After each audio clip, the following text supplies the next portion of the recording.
I was sitting here doing my goal sheet and I was trying to figure some stuff out, like ways to improve my content, the number of content, ways that I can turn the things I'm doing into more unique styles of content for you guys. And I know most of what you guys want from me is like game and infield and whatnot. So I was like, well, fuck it, I'm shooting infield now, but why don't I give my antisocial group some kind of unique value proposition? So I came to it. I'm like, well, I'm writing field reports every day anyways. So why don't I just simply start doing video field reports? It'll help me out and I'll continue to improve. And then you guys will improve by figuring out how to do it from watching me. And that could be the unique value proposition. I can start teaching you guys game through field reports. So this is actually something I'm going to start doing in this group, and I'm going to start trying to pump the group up again. So that was my fault, honestly, because I've just been so overwhelmed with so much work and so much putting out content, trying to figure it out. It's just been nuts. So now, as of now, I'm going to start posting regular field reports. So every time I go out, I'm going to try to come back to this. It'll probably be early in the morning because I game for long periods of time. I game for like 6 to 8 hours a day at times, like 3 hours a day, at the very minimum an hour. Like I go really hard at this. So it'll probably be later at night. And especially when I run a boot camp. When I run a boot camp, I'll be exhausted for this because it's between like I'm burning willpower for trying to manage the guy's emotions, and also trying to manage my emotions, burning the willpower of approaching while also trying to push him to approach and burning mental energy trying to figure out his case. So I'll be exhausted when I come back to these sometimes, but right now I had a lot of sleep. I got well rested from my boot camp this weekend, so I figured that I would come back to this. So I did have a boot camp this weekend, and it went fantastic. The guy had a lot of approach anxiety, and so by the end of the boot camp, he was approaching a lot and getting a lot of phone numbers. We didn't get him to close because he still had a really big mental barrier there. We got really close, though. We had a lot of, he kept auto-ejecting, so we started baby stepping him towards that goal. But here, so let me actually pull up my written field report so I can actually read through them so I can remember more closely exactly what happened, so I'm not making this shit up. Okay, so I'm going to start with, I can't remember if I started Thursday or Friday. I know I gamed Thursday, but all right, so what happened Thursday was I was exhausted from a whole bunch of stuff that happened. I broke up with my girlfriend. I had my house, the AC in my place fell apart, so it was 110 degrees inside my house. I was walking around naked and stuff like that, trying to work, like trying to keep myself from like getting super dehydrated. It was a real big mess. So when I came out, so I hit up my friends and they said that they wanted to go out and game at the mall. So I said, dope. So I'm the gamer out of the crew. So generally speaking, they always expect me to approach, which I don't even mind. I love these dudes. Like, you know, like it's never like a problem for me to like go and approach. I'm not built like a lot of other people where I know that you guys need people to approach around you so that feeds your ego and your world that it's okay for you to approach. But that's for me, like I've been doing this for a long time. I don't need that. I trust in myself and I'm pretty goddamn good at this. And I have a lot of momentum. It's what I do for a living. I go out all the fucking time. So for me, it's not that difficult. Saw these girls that are sitting down next to us. And so basically all I did was pull them into our friendship, into our group. I did like a indirect, direct approach. You know, hey, what are you guys up to? And I just started messing around with them. They said they were from, shit, what do they say they were from? They're from LA. There were two girls from LA. They looked a lot alike. So they were either sisters or best friends. And as it turned out, they were best friends. And I started talking. I came in a very indirect way. Now, the good thing about indirect direct is that you can approach and you can ultimately, so how do I put it? You can approach and then you can like, so if you go direct and then the girl that you went for had a boyfriend or had some kind of something that was going on that didn't allow you to get her, now you can switch to the other girl. Because what happens if you invest in one girl, what ends up happening is that girl that you invest in, she's going to be your first choice. Now the second girl you try to switch to, it's going to feel like sloppy seconds. So if you do an indirect direct approach, it's way easier. But this takes a lot of social intelligence and like a lot of momentum. So for those of you guys who are going to use this as an excuse to go indirect, don't fucking do that. Don't use it as an excuse to go indirect because you're too much of a bitch to go direct. If you have any issue with going direct, like go direct. Don't fucking like, what time is it? And then like, you know, talk about the time for like 5 or 10 minutes. No, there has to be some subtext that you're a man, she's a woman. Like if you're not coming in with the subtext and you can't because you're not there yet, because you're not sharp enough, you don't have enough momentum, either micro or macro, which micro is built during the day that you're out, or macro, which is the course of like consistent gaming, built to actually do that. So you need to start with a direct approach until you build the momentum to go indirect direct. But straight indirect with no like man and woman vibe is stupid. Don't do it. So I did that joke with her for a little bit. Then we started to flirt around a little bit. And the one girl had a boyfriend, the one I originally talked to, so now it was easy for me to switch. It was really smart. And then I got kind of tired and I had a lot of work to do left, so I went back to my place. So it was a really quick, easy day out. It was really like kind of lighthearted. Now the next day though, I went really hard. Again, I had a lot of stress, but I wanted to push myself despite that. So the big thing is that a lot of people, when they go out, they try to make they turn the stress or some negative outcome of going out into a bad thing. So what they end up doing is that it'll make their entire day out bad because now it's a self-fulfilling prophecy. I'm stressed out, I'm depressed. That's bad. I would spin it around. So I'm like, I'm the wounded rock star. Girls love me, and I'll approach like that, which don't make it a narrative. That's the big thing you have to worry about, but I would make it a narrative.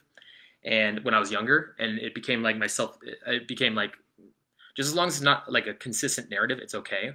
But there was a time when I was gaming so much when I worked for RSD and I was so broke and stressed that I was sick for like 6 months, 8 months, 9 months, and like for a long time. And I had to keep gaming. So I span it around in my head that my throat being so ripped, so my throat was so ripped up. It was like, ugh.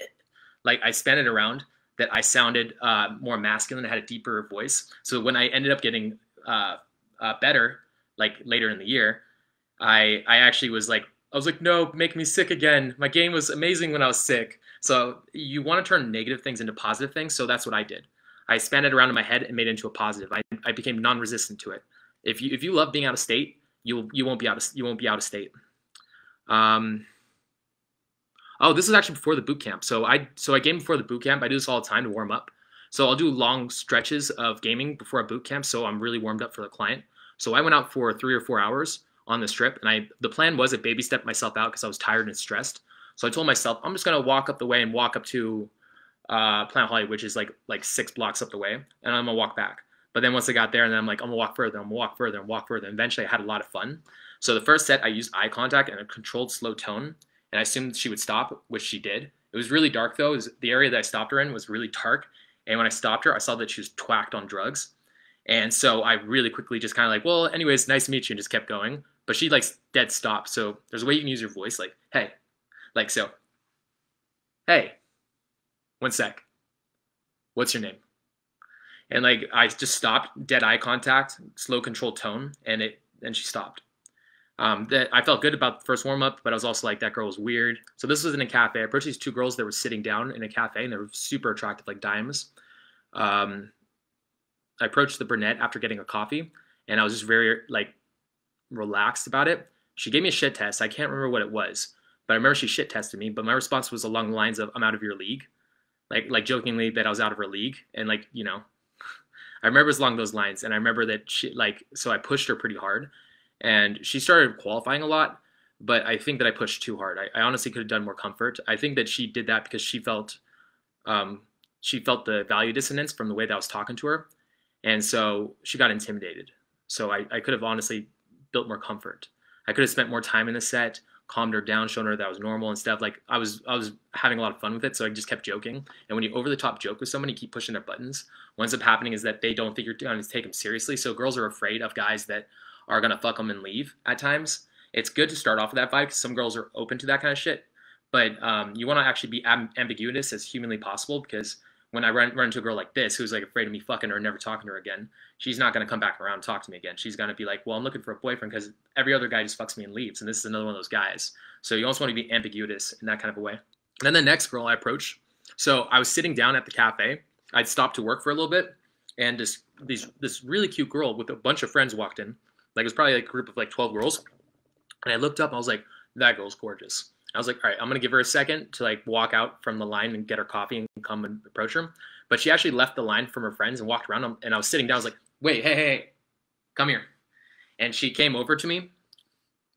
And I'm like, all right, first, you're super cute. And I'm super bored. So I wanted to make a friend. What's your name?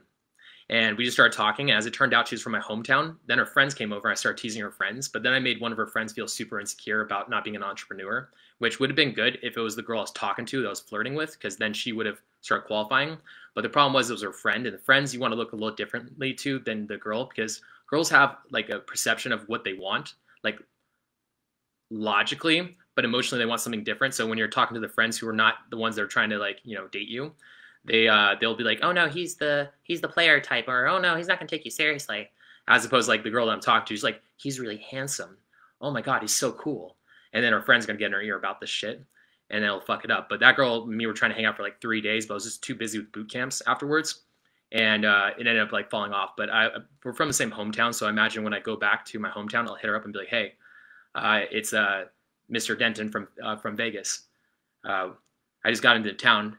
Would you be down to go grab a coffee and see what she says? Here, I'll just skip to the next day. There's some more stuff that happened, but it wasn't all that interesting. Oh, I think this was last night, so I remember the other night though. So the very first thing I did was I started working with the client, and the very first thing that I did was I started pushing him to approach because I wanted him to break the ego. So what ends up happening is that when people go on a boot camp or they go out, the very first approach is always the most important. And if you don't do the first approach, your actions are going to feed your micro ego, which is like the ego in the night or the ego in that environment. So if you don't approach, you're an introvert, your brain's going to try to come up with some rationale that's going to start fighting you and make it harder for you to go and approach the next girl. So you have to approach the first girl. I already approached the girl, and I was already gaming before I hung out with them, so I pushed him to go approach, and then I did some demonstrations to show him how to do it. And then I got some phone numbers, got some girls to hang out with us. We walked around with some girls for a bit. We set up some dates to hang out with the girls in their hotel rooms later. But I wanted to keep pushing my client, so we kept going around. And what ended up happening? Oh, I started talking to these 3 gorgeous girls. So this was like my first real set that I did. This was actually this was the first set that I ended up doing in front of the client. So these girls were like dime pieces. They were super hot. They were pretty young though. I actually was wondering if they were 21 yet. But I asked them once what their age was, and they changed subjects. But at the very end of the conversation, like, so I was doing really good. This is something that you guys probably don't know about, but girls are very emotional, and they're like the end of the conversation, the end of the vibe is so ridiculous. So at any point, if you have one moment of second guessing yourself and you're with a dime piece, like, you lose it. So I thought for a second in my head, I looked to the client, and I was like, fuck, this client's been sitting here for like 15, 20 minutes while I've been messing with these girls. I honestly should pull them in. And then I'm like, you know what? Actually, here, I'm just going to bounce out, grab their phone number. They're from Vegas. I'd like to hang out with them again. And as I was doing this, I think that I kind of looked uncertain. And I knew the second I looked uncertain, it took me like half a second later after I had this thought to realize what I did. I was like, fuck. I know that came across in some way that I was thinking that. And I looked uncertain as opposed to the super confident guy I was this entire time. And I knew I lost the set on some level. I figured there was like a good 75% chance I lost the set just because I was so in my head about it. Like for a moment, even though I was doing so great, like you guys can do amazing in a set. Then all of a sudden you have like one thing. Like, so a girl is going to look for anything, for any reason for not to hang out with you. It's not the fact that like, so it's not that she's looking for reasons to hang out with you. She's looking for like the reasons not to hang out with you. When you're in a set, that's what's going on. The girl's looking for a reason like that you might be awkward on a date or hanging out with again, or you're not the cool guy you're presenting yourself as. If you give one hint of this, especially with a super hot girl, she's gonna see it. It was my first set with the client, so I was still warming up, and like I was like, fuck, those girls are really hot too. I would have loved to hang out with them. Like, and I texted them even though I was pretty sure that I fucked it up. But yeah, and then I ran into them later, and my client goes, why don't you reapproach them? And they were talking to a big group of guys, and I was like, you know what, I'm gonna do it. So I reapproached the set, even though I know that they probably, so whenever people take a certain action, they take the action, and then the ego has to follow. So the fact that she decided not to text me, she had to backwards rationalize that I wasn't as cool as I was, and that, you know, that it was a weird interaction. So when I approached, I knew that she was going to come across a little awkward in the set. So I had to just like tease her and not really take it seriously. So in my head, I reframed it that we weren't flirting. She was a friend of mine. And then the guys started trying to get they got a little scarce because apparently they approached them and they weren't very good at game. So they were big guys though. So they thought that they could like kind of squeeze me out. But I've been doing this for a long time. I kind of verbally whiplashed them. One of them brought up the fact, he's like, one of the girls, like, so when I said they were my friends or like I was joking with them, one of the girls made a joke about grab her number, he'll hate it. And then I said, you know what, man, this is what I'm gonna do. I like you. I like her too. And I think you guys would be a cute couple. Here, grab her number. And because I did that and I pushed her off of me, it instantaneously put him in his head. and shoved him in his head, and it made it look to the girls like I didn't give a fuck. And because I was the one that gave the least of a fuck in the group, eventually what happened was that I was the one with the value. So then I won the set back over. That's kind of a cool little thing you guys can learn from that. It's like, I don't know, if you whoever cares the least in a set is the one that wins. I always push girls to the guy, and when you do that, it's quit Regina, quit trying to make fetch happen. Like I always think about that line anytime I go into this concept. But it's like you push the girl to go to the other guy. When you push the girl to go to the other guy, like the other guy automatically loses because that guy doesn't understand game theory and he thinks that looks matter. So he's like, oh, cool, I'm winning because I'm attractive and now the girl's going to like me. No, dude. The girls care about emotions and status. I just came across way higher status than you because now you want it more than I do.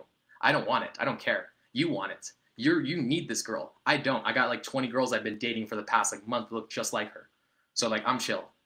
Good luck like trying to beat me verbally. I wish you the best. So then they start trying to get physical with me at some point, which they always do, like some point.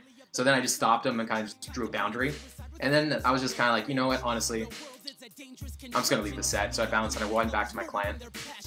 Well, here, you know what, this has already taken a long time. I've got a lot of work, but I'm going to start doing these more often. Yeah, this is going to be a new thing I'm going to start doing in this group because this does help me out, and I know it will help you guys out too, and it'll add value to this group. And I want to bring this group back around. So I'll talk to you guys later. False with the dialogue, modest with depression, honorably discharged, admired as a veteran. Regardless of anything you've heard, he's absolutely fascinated by your choice of words. And he is what lives in our shadows, a voice that we hear that communicates in vowels. Pressed to the window with an eye on discovery, destined to imitate a butterfly that's fluttering. Caught